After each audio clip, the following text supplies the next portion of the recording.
Good morning runners. सो ये मेरा next episode है जो मैं आपको क्वेश्चन आंसर सेशन के तौर पे दे रही हूँ। मेरे पास 6 क्वेश्चन आए थे जिसमें से सबसे पहले क्वेश्चन लेना चाहूँगी मैं। क्वेश्चन था कि बिगनर्स जो हैं वो रनिंग में कैसे जाएं। तो सबसे पहले तो बिगनर्स को आपने ये देखना होगा कि क्या उनका रनिंग में इंटरेस्ट है और उनका फिटनेस लेवल क्या है। मैं ये मान के चलती हूँ कि उनका रनिंग में इंटरेस्ट है, वो उन्होंने कोई क्लब ज्वाइन किया है, लेकिन वो बिल्कुल बिगनर है। तो जो बिल्कुल बिगनर हैं वो अपने साथियों को देख के उनके साथ में एकदम से वर्कआउट ना शुरू करें। वो पहला वीक है उसमें जितना वो रनिंग कर रहे हैं उतनी देर वो वॉकिंग करके देखें। जब उनसे सपोज़ वो हाफ एन आवर रनिंग कर रहे हैं आपका ग्रुप जो है, तो आप भी हाफ एन आवर वॉकिंग करें, ब्रिस्क वॉकिंग करें और उनके ऑपोजिट डायरेक्शन में करें। जब आप उनके ऑपोजिट डायरेक्शन में करेंगे तो आपको वो दिखते रहेंगे। हो सकता है उतनी देर में वो 3 या 4 राउंड, जितना बड़ा ग्राउंड है उसके हिसाब से करें, और आपका उस समय तक 2 या 3 राउंड हो as per the distance. Opposite direction में करने से आपका मोटिवेशन बना रहेगा। उसके बाद आप नेक्स्ट वीक में वॉगिंग करना शुरू करें। वॉगिंग होती है जिससे जो ना तो पूरी वॉकिंग होती है ना पूरी जॉगिंग होती है, यानी कि आप जा तो रहे हैं, आपको लग रहा है कि आप रनिंग कर रहे हैं, लेकिन वो वॉकिंग की ही पेस होती है, थोड़ा सा अपनी बॉडी को उठाना है। फिर ये आप 1 वीक तक करें, वॉकिंग करें, टुक टुक टुक टुक रनिंग जिसे कहते हैं। और उसके बाद उसके फॉलोइंग वीक में आप ऐसा कोशिश करें कि आपने पहला राउंड अगर वॉकिंग का किया है तो दूसरा राउंड आप रनिंग का करें। जब थक जाएं फिर वॉकिंग शुरू करें, और थक जाएं तो वॉकिंग शुरू कर दें। इस तरह से अपने ग्रुप के साथ जितनी देर वो कर पा रहे हैं रनिंग, उतनी देर आप वॉकिंग, वॉगिंग और जॉगिंग करें। तीनों को बांट के जब आपकी जैसी मर्जी हो। ये तो हो गया आपका स्टार्टिंग। क्योंकि सबसे बड़ा चैलेंज क्या होता है एक्सरसाइजर के लिए, रनर के लिए सबसे बड़ा चैलेंज होता है नॉट डूइंग इट। तो एक बार अगर आपको अच्छा मोटिवेटिंग ग्रुप मिल गया है, मोटिवेटर्स मिल गए हैं, तो आप उसको ज्वाइन करके करेंगे तो उसमें आपको डबल फ़ायदे होने वाले हैं। एक तो आपका मोटिवेशन बरकरार रहेगा, दूसरा आप कभी भी लोनली फील नहीं करेंगे, और धीरे धीरे प्रोग्रेसिव आप बढ़ते जाएंगे। 3 वीक के अंदर आप थोड़ी बहुत रनिंग करने लगेंगे, और जब आप थोड़ी बहुत रनिंग करने लगेंगे तो एकदम से 5 किलोमीटर्स पे ना जाएं। 1 किलोमीटर कर लिया, फिर दूसरे दिन 1.5 किलोमीटर कर लिया, तीसरे दिन 2 किलोमीटर कर लिया, 4th डे 2.5 किलोमीटर कर लिया, 5th डे 3 किलोमीटर कर लिया, 6th डे 3.5 किलोमीटर कर लिया और 4 किलोमीटर कर लिया, और 7th डे जब संडे वो लोग लॉन्ग रन के लिए जा रहे हैं उस दिन आप भी उनके साथ एटलीस्ट 5 किलोमीटर जाएं और फिर वापस आ जाएं। वो हो सकता है 10 किलोमीटर या 15 किलोमीटर वाले हों, लेकिन आपने अपना 5 किलोमीटर्स करके वापस आ जाना। ये आपका लॉन्ग रन होगा। एक बिगनर के लिए 1 महीने के बाद 5 किलोमीटर्स का लॉन्ग रन होना चाहिए। तो इस तरह से आप रनिंग में घुसेंगे।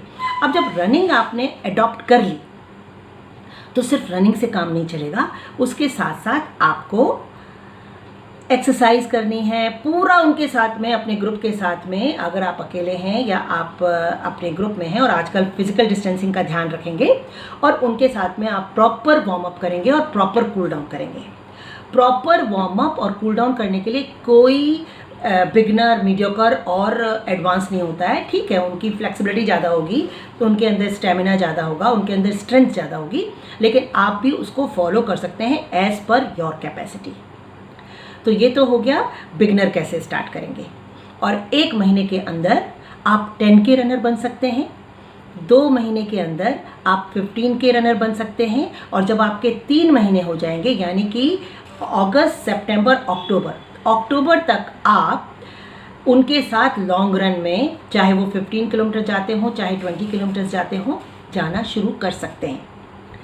3 मंथ्स में आप एक प्रॉपर रनिंग करने वाले बन जाएंगे। 4th और 5th मंथ में मेंटेनेंस करेंगे।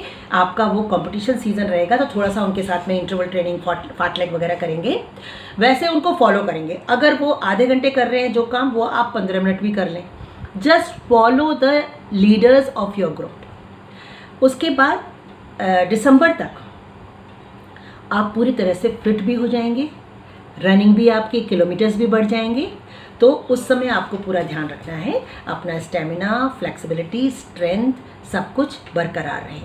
जो बिगनर्स होते हैं उनको हमेशा शिन पेन या मसल पेन होगा ही होगा, तो इसलिए you have to start slowly, listen to your body, listen to the experts अगर आपके साथ हैं तो, और लिसन टू योर लीडर्स जो आपके साथ हैं, क्योंकि उन्हीं के साथ रह के आप कर पाओगे।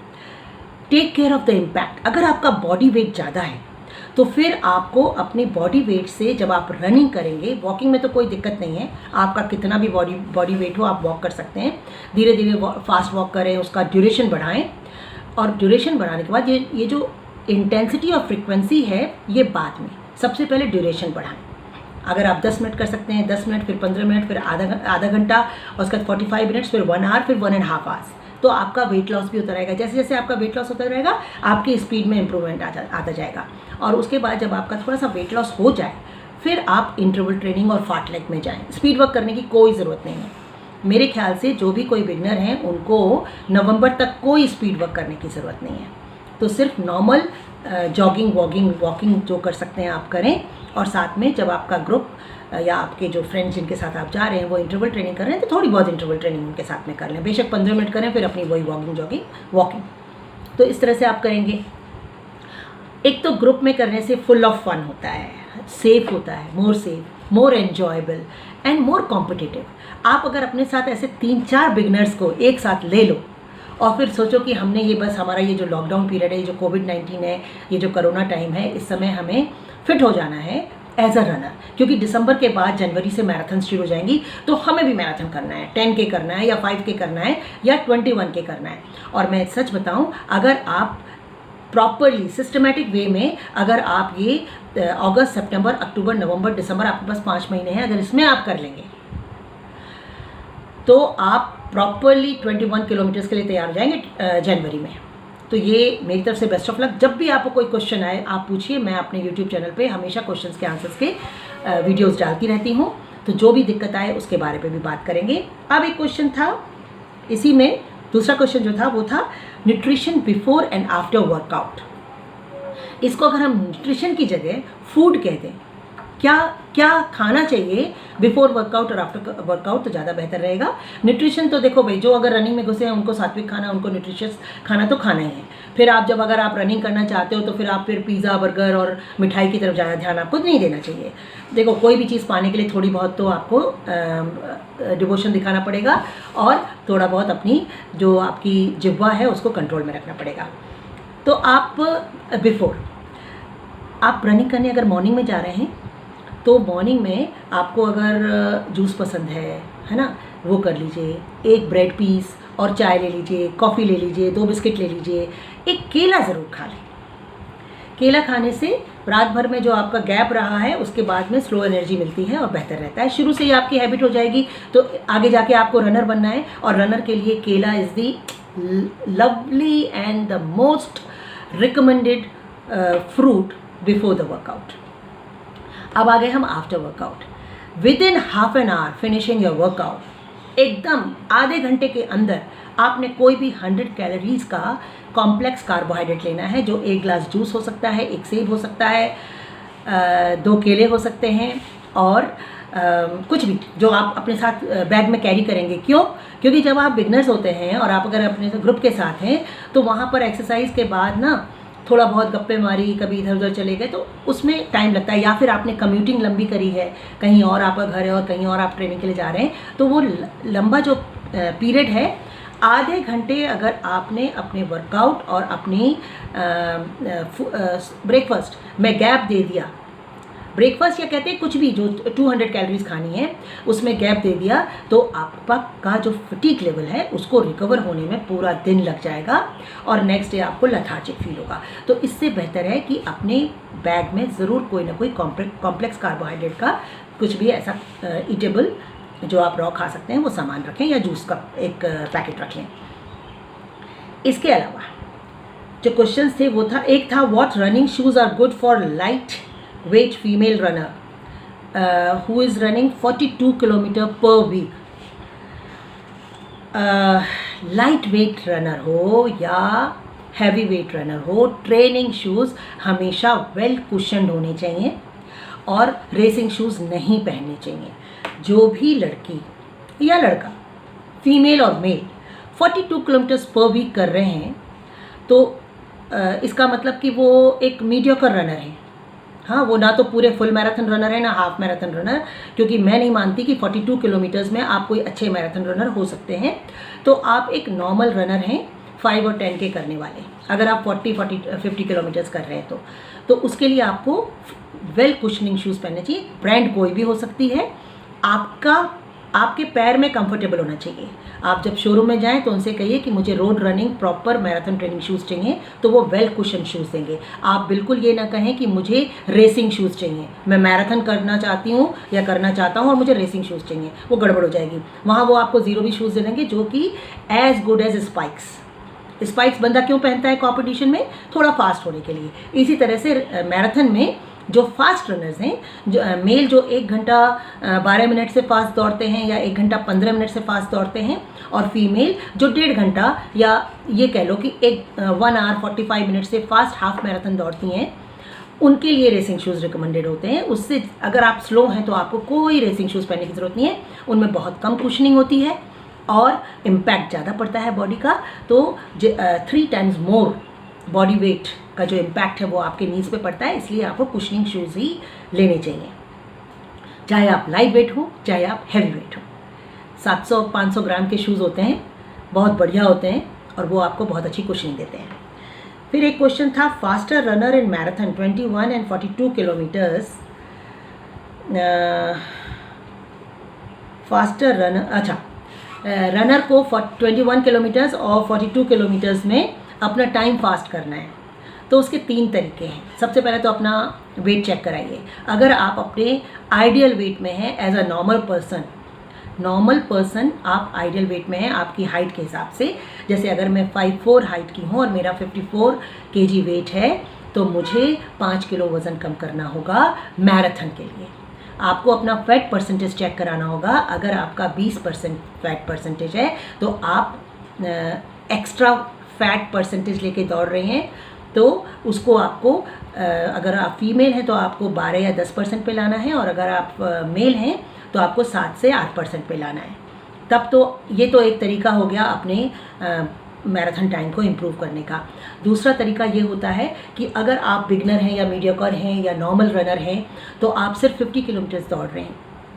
50 किलोमीटर्स दौड़ने वाला रनर मैराथन में टाइम इम्प्रूव नहीं कर सकता। अगर आपको हाफ मैराथन के हैं या फुल मैराथन के हैं तो हाफ मैराथन वाले को आपको 100 किलोमीटर्स तक पहुंचना पड़ेगा, चाहे उसमें आपके 3 मिनट लग जाएं, और ये टाइम बहुत ही बढ़िया है। ऑफ सीज़न से आप प्री कॉम्पिटिशन सीज़न में आराम से 50 से 100 किलोमीटर जा सकते हैं। रोज़ रोज़ आपको उसमें 5 या 7 किलोमीटर ऐड ऑन करने होंगे। अगर आप फुल मैराथन रनर हैं तो आप 100 से 150 किलोमीटर्स, 120 किलोमीटर्स आइडियली कर सकते हैं। उसमें आपका इम्प्रूवमेंट आएगा किलोमीटर करने से। तीसरा तरीका होता है मैराथन में टाइम इम्प्रूव करने का, आपकी जैसे ड्यूरेशन बढ़ा दिया आपने, इंटेंसिटी एंड फ्रीक्वेंसी। अगर आप पहले हम फ्रीक्वेंसी पे आते हैं। अगर आप 3 बार वर्कआउट करते हैं वीक में, 3 ही बार जाते हैं तो आप 5 बार जाना शुरू कर दें, और अगर आप सिर्फ 5 बार जाते हैं तो आप 7 डेज़ के जाना शुरू कर दें। रेस्ट आपका ऑल्टरनेट हो ही जाएगा। अगर आप मॉर्निंग में ट्रेनिंग करते हैं इवनिंग में रेस्ट हो गया, इवनिंग में ट्रेनिंग करते हैं तो मॉर्निंग में रेस्ट हो गया। और उसके बाद अगर आप 7 डेज़ करते ही हैं ट्रेनिंग और आपने अपना टाइम इम्प्रूव करना है तो आपको वीक में 2-3 बार एक ऑल्टरनेट पीरियड में भी जाना पड़ेगा। मॉर्निंग वाले को इवनिंग में, इवनिंग वाले को मॉर्निंग में। तब जाके आपका माइलेज भी बढ़ेगा, आपका जो इम्प्रूवमेंट है परफॉर्मेंस वो भी एनहांस होगी। तो ये हो गया आपका फ्रीक्वेंसी ऑफ डेज। और इसके बाद आता है इंटेंसिटी ऑफ वर्कआउट। तो अगर जैसे आपका लॉन्ग रन है, वो लॉन्ग रन आप 7 मिनट्स या 6 मिनट्स पेस पे जाते हो तो उसमें कोशिश करो कि आप 20 सेकेंड इम्प्रूवमेंट कर लो। अब ये 20 सेकेंड इम्प्रूवमेंट वहाँ पर कैसे होगा, वो आपको अपने इंटरवल ट्रेनिंग में, या आप जो 1 किलोमीटर का रेपिटेशन करते हैं, अगर आप अपना 1 किलोमीटर का रेपिटेशन 5 मिनट में करते थे तो उसको 450 या 455 में करके देखो। ये सब मैं बता रही हूँ मैराथन रनर के लिए, 21 और 42 किलोमीटर्स के लिए। अगर आप 5 रेपिटेशन करते थे तो 10 रेपिटेशन कर, मतलब 5 को 6, 6 को 7, ऐसे करके आपको महीने में 10 रेपिटेशन करके देखो। यानी कि वीकली आपको एक वर्कआउट करना है। तो पहले वीक में अगर आपने 5 रेपिटेशन किए तो सेकंड वीक में आप 7 रेपिटेशन करेंगे, फिर थर्ड वीक में आप 8 रेपिटेशन करेंगे और फोर्थ वीक तक जाकर आप 10 रेपिटेशन करेंगे और फिर फिफ्थ वीक में उसको रिपीट करेंगे। तो इस तरह से आप अपने फ्रीक्वेंसी ऑफ रेपिटेशन बढ़ाएंगे। और इंटेंसिटी में 5 सेकेंड, 2 सेकेंड, 3 सेकेंड, इतना बढ़ाने से भी हर रेपिटेशन में अगर आपने इतना बढ़ा दिया तो आपका जो मैराथन पेस का टाइम है वो अपने आप इम्प्रूव होगा। और जो मैंने बॉडी फैट की बात की थी, 1 किलो बॉडी फैट वेट आपने अगर कम कर दिया तो आपका 10 किलोमीटर में 1 मिनट, 21 किलोमीटर्स में 2 मिनट और 42 किलोमीटर्स में 4 मिनट्स का इम्प्रूवमेंट होता है फैट परसेंटेज कम करने से। ये वही लोग कर सकते हैं जिनका फैट परसेंटेज ज़्यादा है, जो ऑलरेडी आइडियल वेट के हैं, उनको अपना फ्रीक्वेंसी एंड इंटेंसिटी बढ़ाकर करना पड़ेगा। एक और क्वेश्चन था नी पेन, रीजंस, और नी पेन हो रहा है तो क्या प्रिकॉशंस लें। पहली बात तो हम नी पेन ना हो इसके लिए क्या प्रिकॉशंस लें या क्या प्रिवेंटिव मेथड्स हैं वो बताते हैं। आपने अगर सिर्फ रनिंग करेंगे तो आपको नी पेन होना ही होना है। आप अगर पूरे टाइम रोड पे दौड़ेंगे तो आपको नी पेन होना ही है। अगर आप पूरे टाइम ट्रेडमिल में दौड़ेंगे तो आपको नी पेन होगा ही होगा। और अगर आपके शूज़ में कुशनिंग अच्छी नहीं है तो आपको नी पेन होगा ही होगा। नी पेन के साथ में और भी बहुत कुछ है, शिन पेन है, काफ मसल्स हैं, हैमस्ट्रिंग है और फुट सोल है। तो ये सारे जो इंजरीज़ हैं इनको अवॉइड करने के लिए गुड कुशनिंग शूज़, वीक में 3 बार ग्रास रनिंग, अपना इंटरवल ट्रेनिंग ग्रास पे करें, अपना स्लो रनिंग ग्रास पे करें। और जब लॉन्ग रन जाते हैं कोशिश करें कि जहाँ पार्क है उसमें कच्चे पे आधा करें, थोड़ी देर ही रोड पे जाएं क्योंकि आपको किलोमीटर कवर करने हैं। और इसके अलावा जिम में leg extension, leg press, squats, ये सारी डायनेमिक जो स्ट्रेचिंग होती है, फिट प्रोग्राम जो होता है वो अपना करें। हिट प्रोग्राम होता है, जो भी है, मतलब आपको अपने स्क्वाट्स पे बहुत ध्यान देना है, जिमिंग में अपने लेग एक्सटेंशन और लेग कर्ल्स पे ध्यान देना है।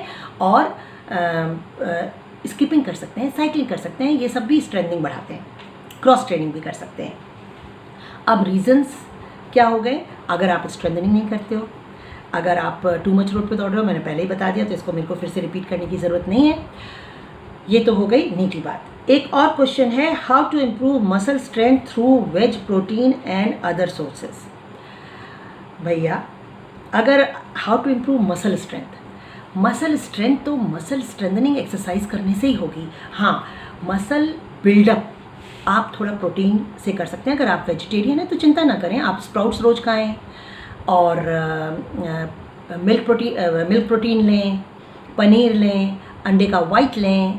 तो इन सब से सोयाबीन है बहुत अच्छा, और बहुत सारी जो दालें होती हैं जिनमें प्रोटीन होता है उनका स्प्राउट्स करके खाएं। तो इससे आपका बहुत अच्छा मसल स्ट्रेंथ बनेगी और मसल बिल्ड होंगी।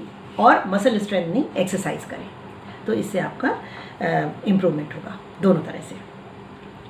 अब जो हमने 6 क्वेश्चन से 6 क्वेश्चन कवर कर लिए हैं और मैं चाहूँगी कि आप मेरा YouTube चैनल देखते रहें। कई क्वेश्चंस रिपीट हो जाते हैं।